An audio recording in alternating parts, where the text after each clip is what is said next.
Assalamualaikum warahmatullahi wabarakatuh.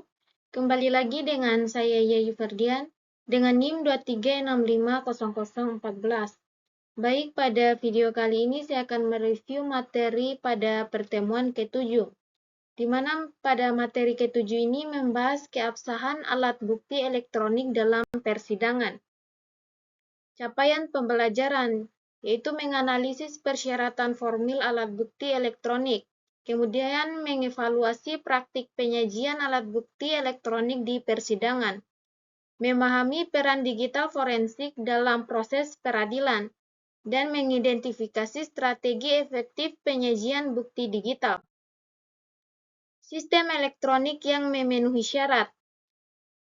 Prasyarat yaitu sistem elektronik harus memenuhi pasal 15 dan 16 Undang-Undang IT. Konsekuensinya, jika sistem andal, maka kualitas bukti original dan hasil cetak sama. Pilihan penyajiannya yaitu bisa gunakan bentuk asli atau hasil cetak. Pertimbangannya, efektivitas dan kemudahan presentasi. Selanjutnya, persyaratan formil alat bukti elektronik. Berdasarkan pasal 5 ayat 4 Undang-Undang IT, pengecualian informasi atau dokumen elektronik tidak sah untuk yang pertama, surat yang menurut undang-undang harus dibuat tertulis. Kemudian yang kedua, surat dan dokumen yang harus dalam bentuk akta notaris atau akta pejabat. Selanjutnya, persyaratan formil alat bukti elektronik pada bagian 2. Berdasarkan pasal 43 Undang-Undang IT, ayat 3 yaitu penggeledahan atau penyitaan sistem elektronik harus dengan izin Ketua Pengadilan Negeri. Ayat 4 yaitu penggeledahan atau penyitaan harus jaga kepentingan pelayanan umum. Prinsipnya perlindungan hak privasi dengan kebutuhan pembuktian. Contohnya, kapan bentuk asli lebih baik? Kasus perampokan terekam CCTV.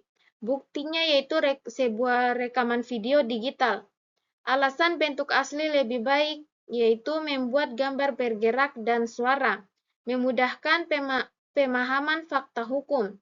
Hasil cetak butuh banyak kertas atau tidak efektif. Kemudian detail mungkin hilang saat konversi. Selanjutnya, contoh kapan hasil cetak lebih baik. Kasus pemerasan via SMS atau email, bukti dalam pesan teks digital. Alasan hasil cetak lebih baik, yaitu SMS atau email pada dasarnya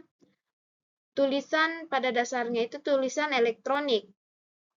Cukup periksa integritas, ketersediaan, keautentikan. Tidak perlu bawa handphone atau komputer ke sidang. Hemat waktu dan biaya presentasi. Selanjutnya, digital forensik dalam rantai pembuktian. Yang pertama, pengumpulan atau legalitas. Kedua, reservasi atau integrity. Ketiga, analisis atau examination. Keempat, presentasi atau admissibility. Selanjutnya, konsep chain of custody atau rantai penyimpanan. Definisi dokumentasi lengkap perpindahan bukti dari temuan sampai sidang. Tujuannya untuk jamin bukti tidak diubah, rusak, atau digantikan. Dokumentasi siap kapan, di mana, mengapa, bagaimana bukti dipindahkan. Dan konsekuensinya chain of custody rusak atau bukti mungkin tidak diterima. Selanjutnya hash value, penjaga integritas digital. Definisi nilai unik hasil perhitungan algoritma terhadap file atau data. Fungsinya yaitu seperti sidik jari digital, perubahan sekecil apapun ubah hash. Algoritma umumnya yaitu MD5, SH1, dan SH256. Contohnya file A.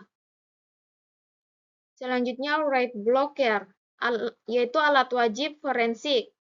Fungsinya untuk mencegah perubahan data saat pengambilan bukti dari media storage.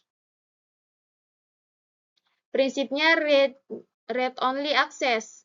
Jenisnya hardware write block, hardware write blocker, software write blocker. Contohnya itu Tableau Forensic Grid. Selanjutnya teknik pengumpulan bukti elektronik. Live equation, pengambilan dari sistem aktif atau memori dan proses. Dead equation, pengambilan dari media storage mati. Network equation, pengambilan dari trafik jaringan. Cloud equation, pengambilan dari layanan cloud. Tantangan bukti cloud computing. Lokasi fisik tidak pasti, data bisa di server negara manapun. Multi-tenancy, data banyak pengguna dalam server sama. Regulasi lintas negara, data sovereignty issues. Akses terbatas, provider cloud mungkin tidak kooperatif. Selanjutnya contoh studi kasus bukti dari media sosial. Kasus ujaran kebencian di Twitter, buktinya tweet, retweet, like, dan reply. Tantangannya akun bisa dihapus, konten bisa diedit, solusinya itu screenshot dengan times up, active today, permintaan data ke Twitter.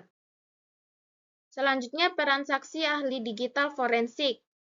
Kualifikasi, sertifikasi, pengalaman, dan pendidikan. Tugas dalam persidangan yang pertama, menjelaskan metode pengumpulan dan analisis. Kedua, membuktikan integritas bukti. Ketiga, menerjemahkan istilah teknis ke bahasa hukum. Dan yang keempat, menjawab pertanyaan jaksa atau pengacara atau hakim. Selanjutnya, presentasi bukti elektronik di persidangan. Strategi efektif yang pertama, simplify. Sederhanakan penjelasan teknis. Kemudian visualis, gunakan diagram, flowchart, atau timeline. Yang ketiga, demonstrate, tunjukkan cara kerja jika perlu. Yang keempat, corroborate, hubungkan dengan bukti lain. Yang kelima, summarize, buat rangkuman jelas untuk hakim. Selanjutnya, common mistakes presentasi bukti digital. Jargon overload, terlalu banyak istilah teknis. Change of custody lemah, yaitu dokumentasi tidak lengkap. Tool dependency, hanya andalkan satu tools tanpa verifikasi. Ignoring metadata, tidak analisis informasi tersembunyi. Presentation format, format tidak user-friendly untuk hakim. Selanjutnya, aktivitas simulasi persidangan. Role-play, hakim, jaksa, pengacara, saksi, ahli, panitera. Kasusnya itu phishing website bank palsu. Fokusnya kepada keabsahan bukti screenshot website dan log server. Outputnya putusan tentang diterima atau tidaknya bukti elektronik. Selanjutnya, tren digital forensik masa depan. AI yang pertama, AI dan machine learning. Otomatisasi analisis big data. IoT forensik, bukti dari smart device, seperti kamera, speaker, dan sensor. Blockchain forensik, yaitu pelacakan transaksi cryptocurrency. Kemudian yang keempat, cloud forensik standardization, yaitu framework internasional. Kemudian kesimpulan dari materi pada pertemuan ke-7 ini yaitu keabsahan alat bukti elektronik tergantung pemenuhan syarat formil dan material. Pilihan bentuk asli versus hasil cetak berdasarkan efektivitas presentasi. Digital forensik dan change of custody Krusial untuk integritas bukti. Presentasi bukti digital harus disesuaikan dengan audiens atau hakim non-teknis. Mungkin itu saja review dari saya pada materi ke-7. Sekian dari saya, billahi taufiq walhidayah. Wassalamualaikum warahmatullahi wabarakatuh. Sampai jumpa di video lainnya.